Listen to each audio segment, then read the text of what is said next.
जय हिंद साथियों, most welcome है आप सभी का आज के इस सेशन में।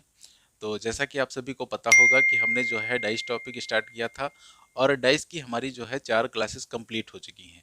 आज यहाँ पर डाइस की हम 5वीं क्लास स्टार्ट करने जा रहे हैं, जिसमें हम देखेंगे कि डाइस टॉपिक में हमारे कुछ लैंग्वेज बेस्ड क्वेश्चन बनते हैं, यानी भाषा पर आधारित क्वेश्चन। तो वो यहाँ पर जो है हम डिस्कस करेंगे। तो अगर आपने इससे पहले 4 क्लासेस नहीं देखी हैं तो वो देख लीजिएगा, लिंक आपको डिस्क्रिप्शन बॉक्स में मिल जाएगा। और चौथी क्लास देखने के लिए आप ऊपर आई बटन पे क्लिक करके भी देख सकते हैं। और दोस्तों, अगर आपने हमारे चैनल को अभी तक सब्सक्राइब नहीं किया है तो चैनल को सब्सक्राइब कर लें, साथ के साथ बेल आइकन को भी प्रेस कर लें, जिससे सारी वीडियो आपको आसानी से प्रोवाइड होती रहे। और दोस्तों, इसी के साथ आप जो है हमसे टेलीग्राम चैनल पे भी जुड़ सकते हैं, जो कि आपको स्क्रीन पर दिख रहा होगा। रीजनिंग बाय देवेंद्र प्रताप के नाम से हमारा टेलीग्राम चैनल है। जो भी टॉपिक यहाँ पर हो रहे हैं वो उस टॉपिक के सारे क्वेश्चन जो है आपको वहाँ टेलीग्राम चैनल में हमारे मिल जाएंगे, जिससे आप वहाँ पर जो है प्रैक्टिस भी क्वेश्चन की कर सकते हैं। तो चलिए दोस्तों, आज की क्लास को हम स्टार्ट करते हैं। तो लैंग्वेज बेस्ड क्वेश्चन जो है स्टार्ट करने से पहले हम कुछ और क्वेश्चन देख लेते हैं जो हमारे बच गए थे। ठीक है, तो चलिए उनको हम स्टार्ट करते हैं। अब ये दोस्तों हमारे सामने पहला क्वेश्चन दिया गया है। तो इस क्वेश्चन को पहले ध्यान से हम देखते हैं क्या कह रहा है ये क्वेश्चन। यहाँ पे कह रहा है कि 6 सतहों वाले एक प्रिज्म की पार्श्व सतहों को बैंगनी यानी वॉयलेट, नीले यानी ब्लू, हरे यानी ग्रीन, पीले यानी येलो, नारंगी यानी ऑरेंज और लाल यानी रेड रंग से रंगा गया है। तो इसकी दो स्थितियां नीचे दर्शाई गई हैं। अब इस जो है ये जो है एक प्रिज्म है, ठीक है, ये एक प्रिज्म है। अगर ध्यान से देखें तो इस प्रिज्म में टोटल कितनी सरफेस हैं, तो यहाँ पर टोटल जो सरफेस हैं वो 8 हैं। देखिए, 3 ये जो दिख रही है हमको और 3 इसके पीछे होंगी जो छिपी हुई हैं, 6 हो गई। एक ऊपर की सरफेस और एक नीचे की, तो टोटल कितनी 8 सरफेस हैं। अच्छा, यहाँ पर अगर हम दोस्तों ध्यान से देखें, फिर आपसे क्या पूछा गया है, यदि प्रिज्म को निम्न प्रकार से रखा जाए तो नारंगी रंग के निकटवर्ती फलक पर कौन से रंग होंगे। यानी प्रिज्म अगर ऐसा रखा जाए तो यहाँ पर जो नारंगी यानी ऑरेंज कलर है, उसकी जो निकटवर्ती सतह होंगी उनका कलर कैसा होगा। ठीक है, तो सबसे पहले हम यहाँ पर देखते हैं दोस्तों। यहाँ पर देखिए, दोनों प्रिज्म में हमें जो है रेड कलर क्या है, कॉमन दिख रहा है। ठीक है, दोनों प्रिज्म में हमें रेड कलर यानी लाल कलर क्या दिख रहा है, कॉमन दिख रहा है।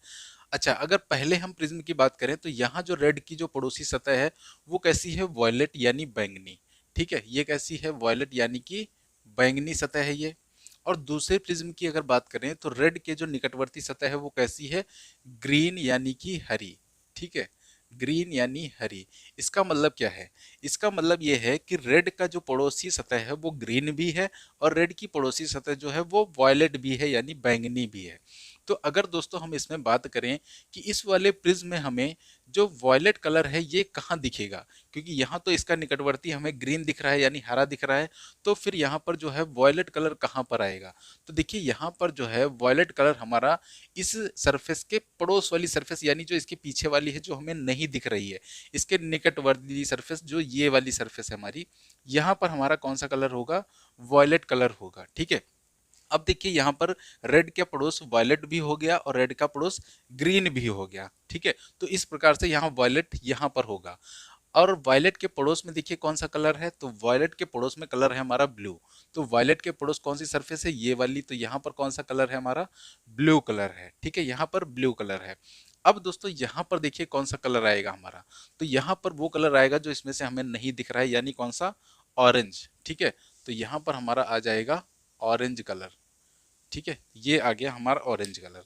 अब हमसे पूछा गया कि ऑरेंज की निकटवर्ती सतह पर कौन से रंग पाए जाएंगे। तो यहाँ देखिए, ऑरेंज का निकटवर्ती कौन है, येलो एंड ब्लू, यानी पीला और नीला। तो देखिए ऑप्शन हमारे क्या है, पहला पीला और लाल, ये गलत है। पीला और नीला, हमारा ऑप्शन नंबर बी सही हो जाएगा। ठीक है, येलो एंड ब्लू, तो यहाँ से क्या आ रहा है, ऑरेंज की निकटवर्ती जो सतह है येलो एंड ब्लू। ठीक है, तो ये क्वेश्चन देखिए आपके प्रीवियस ईयर एग्जाम में भी पूछा जा चुका है। तो एक बार और इसको समझते हैं। देखिए यहाँ पर दोनों में जो है कौन सा कलर कॉमन दिख रहा था, रेड कलर कॉमन दिख रहा था। हमने देखा यहाँ पर रेड की पड़ोसी सतह कौन है, वॉयलेट, और यहाँ पर रेड की पड़ोसी सतह कौन है, ग्रीन। तो अगर हम यहाँ पर वॉयलेट को देखें तो रेड के पड़ोस में वॉयलेट रहेगा, लेकिन यहाँ पर तो ग्रीन है, तो वॉयलेट कहाँ जाएगा फिर, तो वॉयलेट जाएगा इसके पीछे वाली सतह पर, ये जो हमें नहीं दिख रही है, इसके ठीक पड़ोस वाली पीछे वाली इसके। तो यहाँ पर हमारा कौन सा कलर आ गया, वॉयलेट आ गया। और उसके बाद देखा हमने वॉयलेट के पड़ोस सतह कौन सी है, ब्लू। तो ब्लू यहाँ पर आ गई हमारी, ये वाली पड़ोस सतह यहाँ पर आ गया ब्लू, क्योंकि इधर तो कोई कलर आ नहीं सकता अब। तो यहाँ पर आ गया हमारा ब्लू और बचा कौन, ऑरेंज, तो ऑरेंज हमारा यहाँ पर आ गया। ठीक है, तो ऑरेंज का पड़ोसी कौन सा हो गया, येलो और ब्लू। ठीक है, यानी पीला और नीला। तो इसका आप स्क्रीनशॉट ले सकते हैं। चलिए दोस्तों, हम चलते हैं अब नेक्स्ट क्वेश्चन पे। ये क्वेश्चन दोस्तों हमारे सामने दिया गया है, तो सबसे पहले देखते हैं इस क्वेश्चन में हमसे क्या कहा गया है। यह कहा गया एक घन के फलकों में से प्रत्येक पर 1 से 6 में से एक अंक अंकित है। यह घन आकृतियों 1 2 3 4 में 4 भिन्न स्थितियों में दर्शाया गया है। यानी हमसे ये कहा गया है कि यहाँ पर जो है 4 डाइस आपको दिए गए हैं, जिन पर जो है 1 से 6 तक नंबर जो है अंकित हैं। ठीक है, अब हमें जो है 3 कथन दिए गए हैं यहाँ पर कि उत्तर देने के लिए कौन से कथन जो है पर्याप्त हैं। यहाँ पर देखिए पहला कथन क्या है, यह ज्ञात करने के लिए कि 6 से अंकित फलक के विपरीत कौन सा फलक है, आकृतियां 2 और 3 पर्याप्त हैं। यानी यहाँ पर कहा गया है कि 6 का विपरीत निकालने के लिए क्या आकृतियां 2 और 3 जो है पर्याप्त हैं। देखिए 2 और 3 अगर हम देखें, इनको कंपेयर करें 2 और 3 से, तो यहाँ पर देखिए 4 और नंबर और 4 नंबर क्या है, कॉमन मिल रहा है। यानी यहाँ से एक नंबर कॉमन मिल रहा है, तो यहाँ से हम वन कॉमन ट्रिक लगा के जो है 6 का विपरीत पता कर सकते हैं। तो यहाँ पर हम वन कॉमन ट्रिक से 6 का क्या सभी नंबर्स का जो है विपरीत निकाल सकते हैं। इसका मतलब यह कथन क्या है, सत्य है कि 6 से अंकित फलक के विपरीत कौन सा फलक है, आकृतियां 2 और 3 पर्याप्त हैं। तो 2 और 3 पर्याप्त हैं, इससे 6 का आंसर जो है निकाला जा सकता है, 6 का विपरीत। दूसरा जो है कथन देखते हैं, यह ज्ञात करने के लिए कि 4 से अंकित फलक के विपरीत कौन सा फलक है, आकृतियां 2 और 3 पर्याप्त हैं। यानी यहाँ हमसे कहा गया है कि क्या 4 का विपरीत निकालने के लिए 2 और 3 जो में जो आकृतियां हैं वो पर्याप्त हैं। तो यहाँ पर हम देखते हैं 2 और 3, तो यहाँ से हमने क्या बताया था, वन कॉमन ट्रिक से हम सारे नंबर जो है निकाल सकते हैं। तो यहाँ से हम 4 का विपरीत भी 2 और 3 से निकाल सकते हैं। इसका मतलब हमारा दूसरा कथन भी क्या है, सत्य है। ठीक है, अब हम तीसरा कथन देखते हैं क्या दिया गया है। यह दिया गया है कि यह ज्ञात करने के लिए कि 3 से अंकित फलक के विपरीत कौन सा फलक है, आकृतियां 1 और 4 जो हैं पर्याप्त हैं। यानी 3 का जो है अंकित फलक के विपरीत नंबर पता करने के लिए आकृतियां 1 और 4 पर्याप्त हैं। क्या ये कथन जो है हमारा सही है? तो देखते हैं हम 1 और 4 में, 1 और 4 में, तो यहाँ देखिए हम, तो यहाँ हमारा देखिए यहाँ हमारा 6 2 और 6 2 यहाँ पर क्या है, कॉमन है। 6 2 कॉमन है, तो ये हमारा कट गया, तो बचा क्या हमारा 3 और 4। यानी 3 का विपरीत क्या हो गया हमारा, 4 हो गया। यानी ये वाला कथन भी हमारा क्या है, सही है। यहाँ से 3 का हम विपरीत निकाल सकते हैं 1 और 4 से। तो इसका मतलब हमारे तीनों कथन सही हैं। तो इसका आंसर क्या हो जाएगा, ऑप्शन नंबर डी, यानी 1 2 तथा 3 सभी सही हैं। ठीक है, तो इसका स्क्रीनशॉट अगर लेना चाहें आप तो ले सकते हैं।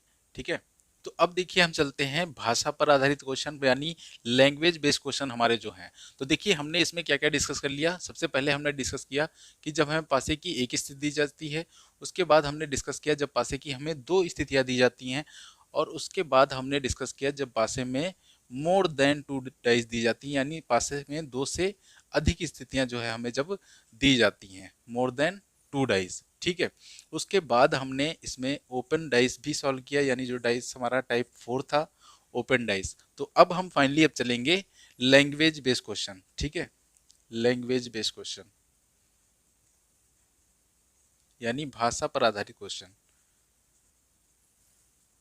ठीक है, लैंग्वेज बेस। अब यहाँ पर देखिए 2 डाइस वाले में हमने बताया था कि इसमें भी 3 टाइप बनते हैं, जिसमें हमारा 1 नंबर कॉमन होता है, दूसरा जिसमें हमारा 2 नंबर कॉमन होता है, और जिसमें तीसरा जो नो कॉमन होता है, यानी जिसमें कोई भी नंबर कॉमन नहीं होता है। ठीक है, तो ये हमने डिस्कस कर लिया। अब हम डिस्कस करते हैं अपना लैंग्वेज बेस के क्वेश्चन। ठीक है, तो चलिए चलते हैं हम लैंग्वेज बेस के क्वेश्चन पर। तो देखिए लैंग्वेज बेसिक्स के क्वेश्चन हम करने से पहले थोड़ा सा हम इसके बारे में बेसिक जानकारी ले लेते हैं डाइस के बारे में। जैसे कि हमारे सामने एक मानक पासा दिया गया है। ठीक है, जैसे ये हमारे सामने एक मानक पासा है, और यहाँ पर नंबर हैं 1 2 3। ठीक है, तो ये कैसा पासा है, मानक पासा है। तो अगर हम यहाँ पर देखें कि 1 का विपरीत क्या होगा, ठीक है, यहाँ पर अगर देखा जाए कि 1 का विपरीत क्या होगा, तो ये मानक पासा हमें अच्छी तरीके से पता है कि मानक पासा में विपरीत सतह का योग 7 होता है, तो 1 का विपरीत हो जाएगा 6। ठीक है, तो ये क्या हो गया, ये तो हो गया विपरीत, विपरीत हो गया। ठीक है, अच्छा दूसरी बात, अगर हम 1 का यहाँ निकटवर्ती आपसे पूछें, तो यहाँ पर 1 के निकटवर्ती क्या हो जाएंगे। ठीक है, यानी 1 के निकटवर्ती, 1 का निकटवर्ती, भाई 6 तो हमारा हो गया विपरीत, तो 1 के जो निकटवर्ती सतह होंगी वो हमारी यहाँ पर क्या होंगी। तो देखिए हम आपको बताना चाहेंगे कि 1 के निकटवर्ती सतह, 1 का विपरीत छोड़कर जितने भी नंबर हमारे बचेंगे वो सारी सतह क्या होंगी हमारी, जैसे कौन सी बच गई, 2 4 5 और 3, यानी 2 3 4 5 ऐसे लिख सकते हैं, 2 3 4 5। ठीक है, तो इसका मतलब जो नंबर जिसके विपरीत होता है उसको छोड़कर बाकी जितनी भी सतह होती हैं वो उसकी क्या होती हैं, निकटवर्ती सतह होती हैं। जैसे इसी में अगर देखें तो एक का विपरीत 6 है, इसका मतलब इधर कहीं 6 है हमारा इसके पीछे वाली सतह पर। तो यहाँ पर एक देखें तो एक के देखिए ये भी दो, जो दो है ये भी एक से टच हुआ है, 3 ये भी एक से टच हुआ है, और इसके जो पड़ोस वाली सतह होगी ये वाली सतह ये भी एक से टच होगी, और जो नीचे वाली सतह है ये भी एक से क्या होगी, टच होगी। ठीक है, इसका मतलब ये चारों क्या है, एक की निकटवर्ती सतह हैं। ठीक है, आप दूसरी तरीके से ऐसे समझ सकते हैं, जैसे ये हमारी पीछे वाली दीवार है। ठीक है, पीछे वाली दीवार है, इसके जो ठीक सामने वाली दीवार है वो इसकी क्या है, इसकी विपरीत सतह है। ठीक है, इसकी विपरीत सतह है। बाकी अगर आप नीचे जमीन वाला हिस्सा देखेंगे ये भी आपका जो है इस दीवार से टच है। उसके बाद अगर आप लेफ्ट वाला हिस्सा देखेंगे ये भी आपका इस दीवार से टच है। राइट वाला हिस्सा ये भी आपका इस दीवार से टच है, और बाकी ऊपर की छत ये भी क्या है, इसी जो है दीवार से टच है। तो इस जो है इसकी विपरीत सतह को छोड़कर बाकी सभी सरफेस क्या है, इससे टच हैं। ठीक है, तो इससे हमें यह पता चल गया कि विपरीत सतह को छोड़कर बाकी जितनी भी सतह होती हैं वो सभी क्या होती हैं, वो सभी निकटवर्ती सतह होती हैं। ठीक है, तो अब दोस्तों हम चलते हैं क्वेश्चन पर। ठीक है, तो ये दोस्तों हमारा भाषा पर आधारित जो है पहला क्वेश्चन है। तो इस क्वेश्चन को पहले ध्यान से पढ़ेंगे, समझेंगे, देखते हैं इसमें क्या पूछा गया हमसे। तो यहाँ पर पहले पूछा गया, जमीन पर 4 मानक पासे फेंके गए हैं, इन चारों पासाओं की ऊपरी सतह पर कुल संख्या 15 है। ठीक है, क्योंकि ऊपरी सतह पर 2 3 4 6 हैं दिख रहा है, जमीन को छूने वाली सतह पर अंकों के कुल योग क्या होंगे। यानी दोस्तों ये हमसे ये कह रहे हैं कि जमीन पर 4 मानक पासे फेंके गए हैं, जिनकी ऊपर सतह पर क्या क्या नंबर हैं, 2 3 4 और 6। इन्हीं को जोड़ करके जो है इनका नंबर क्या बन रहा है, 15 बन रहा है। 6 4 10 3 13 2 15। ठीक है, जैसे कि हमारे सामने 4 मानक पासे फेंके गए हैं, जैसे ये पहला पासा हमारा, उसके बाद ये दूसरा पासा, ये तीसरा पासा, और ये जो है चौथा पासा। देखिए कुछ लोगों को पासे बनाने में भी दिक्कत आ रही होगी, तो कोई ज़रूरी नहीं है आप ऐसा ही पासा बनाएं, आप जो है वाई बना सकते हैं इस टाइप से। अब यहाँ यहाँ नंबर लिख लीजिए, ठीक है, तो आपका काम चल जाएगा। तो यहाँ पर देखिए इन्होंने क्या कहा है, यहाँ पर इन्होंने क्या कहा है कि ऊपरी सतह पर जो है 2 3 4 6 हैं, यानी ये जो ऊपर वाली सतह है यहाँ पर नंबर हैं 2 3 4 और 6। ठीक है, तो इन्होंने हमसे ये पूछा है कि जमीन को छूने वाली सतह पर जो नंबर आएंगे उनका कुल योग क्या होगा। ठीक है, तो यहाँ पर देखिए हमें क्या दिया गया है, ये मानक पासा है। कैसा पासा है ये हमारा है मानक पासा। और मानक पासा में हम अच्छी तरीके से जानते हैं कि विपरीत सतह का योग क्या होता है, 7 होता है। यानी 2 का विपरीत क्या होगा, देखिए 2 ऊपरी सतह पर है यहाँ, तो निचली यानी जो जमीन को छूने वाली सतह होगी वो ठीक इसके विपरीत होगी। और यहाँ पर कौन सा नंबर आएगा, तो यहाँ पर आएगा 5, क्योंकि इन्हीं दो नंबर्स को जोड़ने पर क्या बन रहा है, 7 बन रहा है। किन्हीं दो विपरीत सतह का योग क्या होता है, 7 होता है मानक पासे में। तो 3 का विपरीत क्या हो जाएगा, 3 का विपरीत हो जाएगा 4, 4 का विपरीत 3 हो जाएगा, और 6 का विपरीत 1 हो जाएगा। ठीक है, तो ये इनके जो है निचली सतह पर के नंबर आए हैं, यानी जो जमीन को छू रहे होंगे। तो यहाँ पर अब इन्हीं तीन चारों को जो क्या कर रहे हैं हम जोड़ लेंगे, तो 5 4 9, 9 3 12, 12 और 1 13। तो यहाँ पर निचली सतह जो जमीन को छू रही होगी उन सतह पर जो नंबर होंगे उनका अंकों का योग क्या होगा, उनके अंकों का योग यहाँ पर 13 होगा। ठीक है, तो यहाँ पर 2 का विपरीत 5, 3 का 4, 4 का 3, 6 का 1 हो जाएगा। ठीक है, तो ये हो गया हमारा भाषा पर आधारित पहला क्वेश्चन। अब चलते हैं दूसरे क्वेश्चन पे, तो इसका स्क्रीनशॉट आप लेना चाहें तो ले सकते हैं। ठीक है, तो अब चलते हैं हम दूसरे क्वेश्चन पे। क्वेश्चन देखिए आपकी स्क्रीन पर आ रहा होगा। क्वेश्चन क्या है, यदि एक संख्या 2 4 6 से सटा हुआ है। ठीक है, यानी यहाँ पर यह कहा गया है कि एक की जो निकटवर्ती सतह है, एक की निकटवर्ती सतह कौन कौन सी है, 2 4 और 6। ठीक है, तो हमसे पूछा गया तब निम्नलिखित में से कौन सा कथन सत्य है। अब देखिए यहाँ पर एक की निकटवर्ती सतह कौन है, 2 4 6। अगर आपसे पूछे कि एक के विपरीत कौन सी सतह होगी, ठीक है, एक के विपरीत कौन सी सतह होगी, तो एक के विपरीत सतह कौन सी हो जाएंगी, एक के विपरीत दो सतह होंगी, या तो 3 होगा या फिर 5। ठीक है, इन दो सतह में से कोई एक के विपरीत होगी, या तो 3 होगा या फिर 5 होगा। ठीक है, अब देखिए हमसे क्वेश्चन पूछा गया है कि जो है हम ऑप्शन दिए गए हैं, कौन सा ऑप्शन जो है सही है इसमें बताना है। पहला ऑप्शन है 2 6 के विपरीत है, ऑप्शन ए है कि 2 6 के विपरीत है। तो देखिए यहाँ पर हमने आपको क्या बताया कि 2 6 का विपरीत, देखिए ये पॉसिबिलिटी हो सकती है कि 2 का 6 का विपरीत भी हो सकता है और निकटवर्ती भी हो सकता है। ठीक है, तो ये जो हमारा आंसर है ये हमारा पॉसिबिलिटी में है। ठीक है, ये हमारा कंफर्म आंसर नहीं है, तो ये हमारा गलत हो जाएगा। दूसरा ऑप्शन देखते हैं। दूसरा ऑप्शन है 1 3 से सटा हुआ है।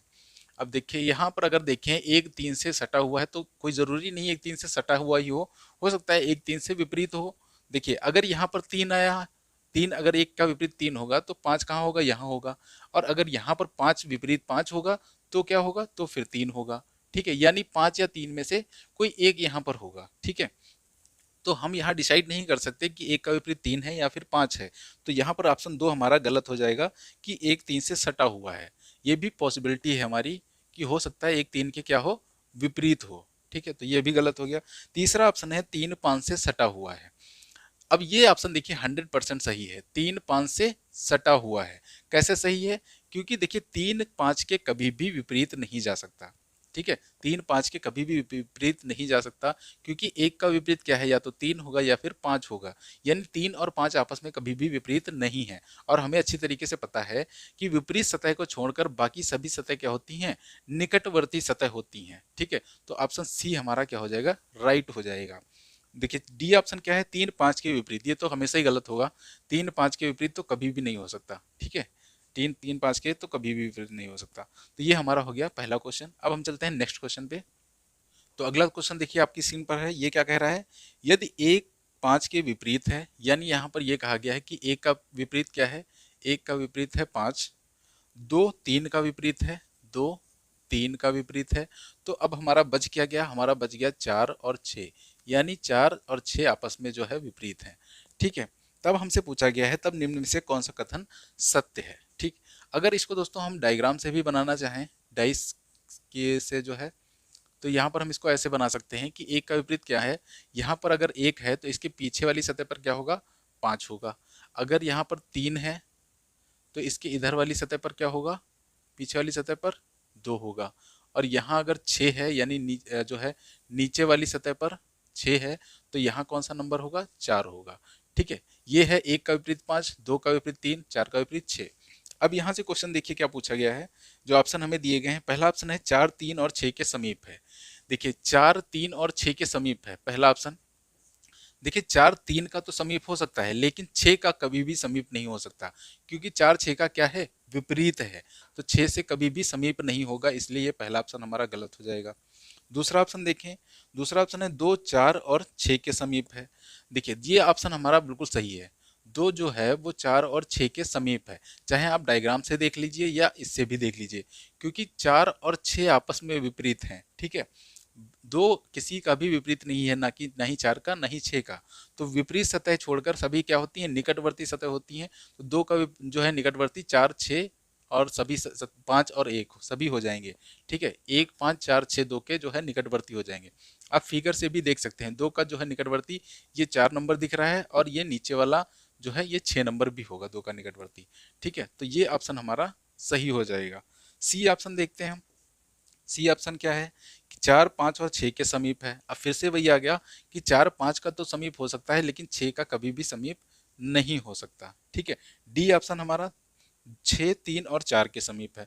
फिर से 6 3 का तो समीप हो सकता है, लेकिन 4 का समीप नहीं हो सकता। तो यहाँ हमारा ऑप्शन कौन सा सही हो जाएगा, बी ऑप्शन हमारा जो है 100% सही हो जाएगा। ठीक है, अगला क्वेश्चन देखते हैं हम। अगला क्वेश्चन देखिए दिया गया है, एक संख्या 2 3 5 के निकट है।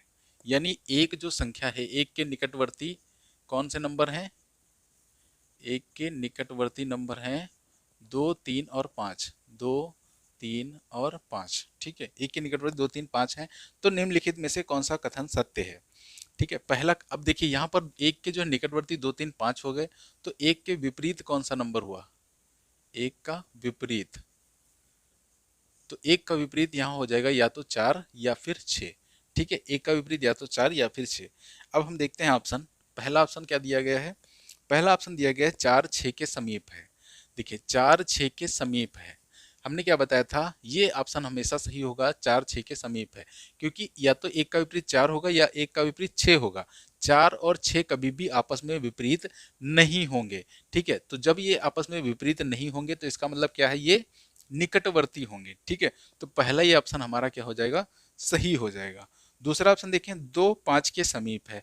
देखिए 2 5 ये पॉसिबिलिटी है हमारी कि 2 5 के समीप है, हो सकता है 2 5 के विपरीत भी हो। ठीक है, तो इसलिए हमारा बी ऑप्शन कैंसिल हो गया। सी ऑप्शन देखते हैं, 1 6 के समीप है। देखिए 1 6 के समीप ये भी हमारी पॉसिबिलिटी है, हो सकता है 1 6 का विपरीत हो, तब ये हमारा ऑप्शन गलत हो जाएगा। डी ऑप्शन क्या है, 1 4 के समीप है, ये भी हमारा पॉसिबिलिटी में चला जाएगा कि 1 हो सकता है 4 का विपरीत हो, तो ये भी हमारा जो है कैंसिल हो जाएगा। तो यहाँ पर हमारा ऑप्शन कौन सा, ए ऑप्शन सही हुआ, 4 6 के समीप है। ठीक है, अब हम चलते हैं नेक्स्ट क्वेश्चन पर। तो नेक्स्ट क्वेश्चन हमारे सामने है कि 1 2 के विपरीत है और 3 और 4 के निकट है। ठीक है, यहाँ हमसे दिया गया है कि 1 का विपरीत क्या है, 2 है, 1 के विपरीत 2 है, बल और निकटवर्ती कौन कौन से हैं, निकटवर्ती। ठीक है, अब भाई 1 का विपरीत 2 हो गया, तो जो नंबर बच गए वो क्या हो गए, 1 के निकटवर्ती हो गए। तो कौन कौन से नंबर बच गए हमारे, 3 4 5 और 6, ये क्या हो गए हमारे 1 के निकटवर्ती हो गए। इसी प्रकार 2 के निकटवर्ती भी यही हो जाएंगे। ठीक है, 2 के निकटवर्ती क्या हो जाएंगे, 3 4 5 और 6। ठीक है, हमें ये पता है कि कभी भी 1 और 2 निकटवर्ती नहीं होंगे, क्योंकि ये दोनों क्या है, एक दूसरे के विपरीत हैं। अब यहाँ पर देखते हैं हम ऑप्शन क्या दिए गए हैं। पहला ऑप्शन दिया गया है 2 6 के समीप है। ठीक है, 2 6 के समीप है, तो ये ऑप्शन हमारा देखिए सही है या गलत है। तो ये ऑप्शन हमारा सही है कि 2 6 के क्या है, समीप है। दूसरा ऑप्शन देखते हैं, 3 4 के समीप है। अब देखिए 3 4 ये पॉसिबिलिटी है हमारी, 3 4 के विपरीत भी हो सकता है, तो बी ऑप्शन हमारा गलत हो गया। सी ऑप्शन क्या है हमारा, 4 6 के समीप है। देखिए 4 और 6 भी आपस में क्या हो सकते हैं, विपरीत हो सकते हैं, ये पॉसिबिलिटी है। ठीक है, तो ये भी हमारा क्या हो गया, गलत हो गया। और डी ऑप्शन हमारा है 3 5 के समीप है, 3 5 के समीप है, तो देखिए ये भी हमारी पॉसिबिलिटी है, 3 5 के विपरीत भी हो सकता है, तो ये भी हमारा ऑप्शन कैंसिल हो गया। तो हमारा ऑप्शन कौन सा सही हुआ, ए ऑप्शन हमारा सही हो गया, यानी 2 6 के समीप है। ठीक है, एक लास्ट क्वेश्चन इसका देख लेते हैं हम। देखिए लास्ट क्वेश्चन हमारा क्या है, 2 3 के विपरीत है, यानी 2 जो है वो 3 का विपरीत है, और 4 और 6 का निकट है, 4 और 6 के निकट है। ये भी कुछ हमारा पहले जैसा ही क्वेश्चन है, 2 जो है वो किसके निकट है, 4 और 6 के। ठीक है, और किसके किसके निकट होगा, तो 2 3 का कभी निकट नहीं होगा, बाकी जितने भी नंबर हैं सभी का निकटवर्ती होगा। तो 1 और कौन बच गया हमारा, 5। ठीक है, 4 6 1 5 के निकटवर्ती कौन होगा, 2। और इसी प्रकार से जो हमारा 3 है वो भी 2 को छोड़ के सभी का निकटवर्ती होगा, यानी 4 6 1 और 5 का। ठीक है, तो ये अब हमारे यहाँ से देखते हैं ऑप्शन क्या है हमारे। तो पहला ऑप्शन है हमारा 1 5 के विपरीत है। देखिए 1 5 के विपरीत है, ऑप्शन ए, ये हमारा पॉसिबिलिटी है कि 1 5 का विपरीत है, या हो सकता है कि 5 का विपरीत कोई दूसरा नंबर हो, तो ये हमारा गलत हो गया। बी ऑप्शन देखते हैं, बी ऑप्शन क्या है, 4 6 का विपरीत है। देखिए 4 6 का ये भी हमारी पॉसिबिलिटी है कि 4 6 का विपरीत हो भी सकता है और नहीं भी हो सकता है, तो ये भी हमारा गलत हो गया। तीसरा ऑप्शन देखते हैं, 4 2 और 6 के समीप है। देखिए 4 जो है वो 2 और 6 के समीप है। यहाँ पर ये हो सकता है कि 4 2 का तो समीप हो सकता है, लेकिन 6 का कोई जरूरी नहीं है कि समीप हो सकता है 6 का विपरीत हो, तो ये हमारा पॉसिबिलिटी है, ये भी हमारा गलत हो गया।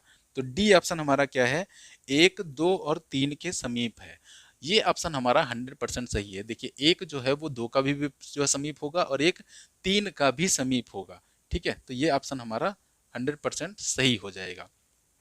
इसको अगर दोस्तों हम फिगर से भी देखना चाहें तो इसको यहाँ से हम इस प्रकार से देख सकते हैं, जैसे 2 का विपरीत क्या है हमारा, 3 है, 2 यहाँ है, तो यहाँ पर क्या आएगा, इसके पीछे वाली सरफेस पर 3 आ जाएगा। अब जो ये 4 सरफेस इसके बच गई चारों तरफ की, तो यहाँ पर कौन कौन से नंबर होंगे, 4 6 1 और 5। तो 4 6 1 5 चाहे इधर रखें चाहे मतलब किधर भी रखें, ये चारों इधर ही आएंगे, और 2 के सभी क्या होंगे, निकटवर्ती होंगे। इसी प्रकार से 3 के भी क्या होंगे, सभी निकटवर्ती होंगे। तो हमारा ऑप्शन ये डी सही हो जाएगा। ठीक है, 1 2 और 3 के समीप है। तो फाइनली दोस्तों आज हमारा जो डाइस टॉपिक है वो यहाँ पर कंप्लीट हो चुका है। अब दोस्तों हम मिलेंगे आपसे नेक्स्ट क्लास में, जिसमें हम एक नए टॉपिक को डिस्कस करेंगे। तो आप कमेंट सेक्शन में हमें बता सकते हैं कि आप कौन सा जो है टॉपिक यहाँ पर देखना चाहते हैं। तो क्लास दोस्तों आपको कैसी लगी कमेंट सेक्शन में बताएं। अच्छी लगी हो तो इसे ज़्यादा से ज़्यादा शेयर करें, लाइक करें, हमारे चैनल को सब्सक्राइब करें। तो मिलते हैं आपको नेक्स्ट क्लास में, तब तक के लिए आप सभी को जय हिंद, वंदे मातरम।